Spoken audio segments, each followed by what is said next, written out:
ஆதி சதுர்வேதங்கள் ஓதும் பரஞ்சோதியே எங்கள் அச்சனார் கோவில் அரசே. நம்புவோர்க்கு உபகாரி என்பதில் இவரன்றியில் நாட்டில் ஓர் தெய்வம் யார்கான்.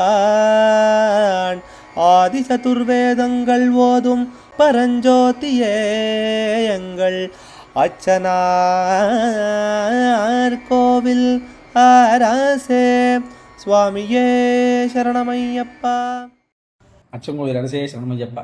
பகவானுடைய 273வது நாமா திருப்பெயர் கௌஷிகாய நமஹ. கௌஷிக ரிஷிக்கு நமஸ்காரம். கௌஷிகர் அப்படிங்கிறது விஸ்வாமித்திரனுடைய ஒரு பெயர். இந்த பெயருக்கு உலகத்திற்கு நண்பர்னு ஒரு அர்த்தம். பிரம்மாவினுடைய புத்திரர் குஷர், அவருடைய புத்திரர் குஷநாபன், அவருடைய புத்திரர் காதி அப்படிங்கிற அரசர். அவருடைய புதல்வர் குஷநாபருடைய வம்சத்தில் தோன்றியதுனாலே கௌஷிகர் அப்படின்னு பெயர். ரிக்வேதத்தில் அவர் குஷிக வம்சத்தவர் அப்படின்னு சொல்லப்படுறது. அத்ரி, கஷ்யபர், கௌதமர், பரத்வாஜர், வசிஷ்டர், விஸ்வாமித்திர, ஜமதக்னி ஆகிய சப்த ரிஷிகளில் விஸ்வாமித்திரும் ஒருவர். இவர் காயத்ரி மந்திரத்தை கண்டறிந்து வெளிப்படுத்தியவர். இதில் இந்த 7 வியாகிருதிகள் சொல்லப்படுறதா இருக்கு. அதில் சப்த அந்த வியாகிருதிகளில் ஜனஹாங்கிறதான வியாகிருதிக்கும் காயத்ரி மந்திரத்தில் முக்கியமான அக்ஷரங்களுக்கும் இவர் ரிஷி. காயத்ரிக்கு இவர் ரிஷியா சொல்லப்படுறது. அவர் சிவபெருமானுடைய வாமதேவ முகத்தினால தீட்சை அளிக்கப்பட்டு சமாவேஷ சைவர், சமாவேஷஸ்து கௌஷிகம் அப்படின்னு பெயர் பெற்றார்னு ரௌரவ ஆகமமானது கிரியாபாதம் 63:15 அத்தியாயத்தில் தெரிவிக்கிறது. தன்னுடைய யாகத்தை காக்க அயோத்தியிலிருந்து ராமரையும் லக்ஷ்மணரையும் கூட்டின் வந்தவர். அவர்களுக்கு பலாதிபலாங்கிறதான மந்திரங்களை உபதேசித்தவர். இந்த கௌஷிகர் இரு சகோதரிகளில் ஒருத்தி காதிராஜனையும் மற்றவள் ஒரு ரிஷியும் கல்யாணம் பண்ணிட்டதாக இருக்கு. அந்த 2 பேரும் புத்திரப்பேறு வேண்டி ஒரு முனிவரை பிரார்த்திக்கவும் அவர் 2 மரங்களை காண்பிச்சு யார் யாருக்கு எந்த மரம் அடையாளம்னு சொல்லி அதில் இருக்கிற பழங்கள் எடுத்துக்கோங்கன்னு சொன்னார். அவர்கள் அந்த மரங்களை போய் பிரார்த்தனை பண்ணி எடுத்தா புத்திரப்பேறு கிடைக்கும்னு சொன்னார். அதில் தவறுதலாக மாறி மாறி மரம் தழுவின காரணத்தினாலேயும் அந்த பழத்தை சாப்பிட்ட காரணத்தினாலேயும் அந்த ராணிக்கு பிறந்த குழந்தை கௌஷிகராகவும் ரிஷியாக வரவேண்டியதான பத்னிக்கு அரசனாகவும் மாறிட்டார் அப்படின்னு சொல்லி ஒரு சரித்திரமானது இருக்கு. அதாவது ரிஷி பத்னிக்கு ராஜபத்னிக்கு 2 பேர். அதில் ராஜபத்னியும் ரிஷி பத்னியும் எந்த மரத்தை எடுத்துக்கிறார்களோ அந்த பழங்களை எடுத்து அது பிரகாரமான குழந்தை பிறக்கும்ங்கிறது இருக்கு.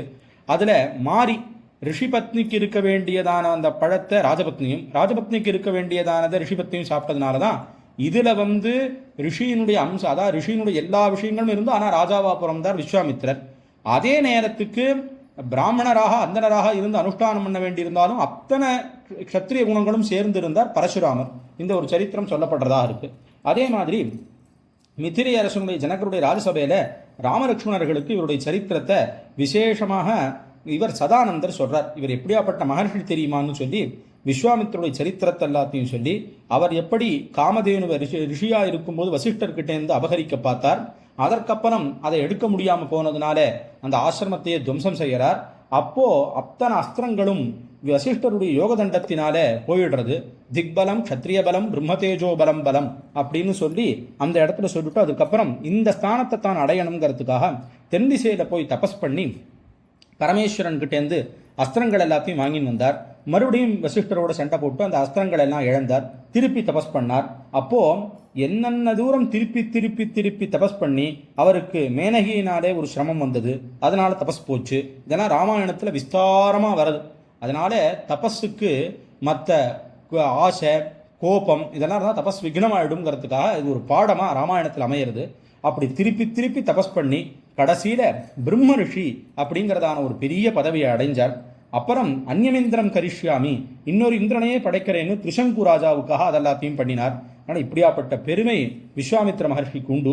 ராமலட்சுமணர்களுக்கு விவாகம் பண்ணி வச்சு கூடவே இருந்து அதற்கப்புறம் அவர் அங்கேருந்து கிளம்பினார்ங்கிறத ராமாயணத்தில் ரொம்ப விசேஷமாக சொல்லப்படுறதாக இருக்கு. அப்படியாப்பட்ட பிரம்ம ரிஷியான கௌஷிக ரூபத்தில் இருக்கிறவர் அப்படின்னு ஒரு அர்த்தம். ஏன்னா சப்தரிஷி மண்டலம்ங்கிறது எப்பவும் மேலே இருக்கு. அந்த ரூபியாவும் பகவான் இருக்கார், அதில் விஸ்வாமித்திர ரூபியாவும் இருக்கார் அப்படிங்கிற ஒரு அர்த்தம். கௌஷிகி நதி தீரத்தில் வசிப்பவருக்கு நமஸ்காரம் அப்படின்னு ஒரு நாமா இருக்கு, ஒரு அர்த்தம் இருக்கு. கௌஷிகிங்கிறது கங்கையினுடைய ஒரு உபநதி. இதே இன்னொரு இடத்துல சொல்லும்போது கௌஷிகருடையதான சகோதரியானவள் ரொம்ப பதிவிரத்தையாக இருந்து அப்படியே பிரம்மலோகம் சென்று அதன் மூலம் ஒரு நதியாக பிரவகிக்கிறாள். அவளுடைய நதி தீரத்தில் தான் அவர் தபஸுக்கு ரொம்ப விசேஷமாக இருந்தாருங்கிறதுனால அதற்கு கௌஷிகி நதின்னு பேருன்னு ஒரு அர்த்தம் இருக்கு.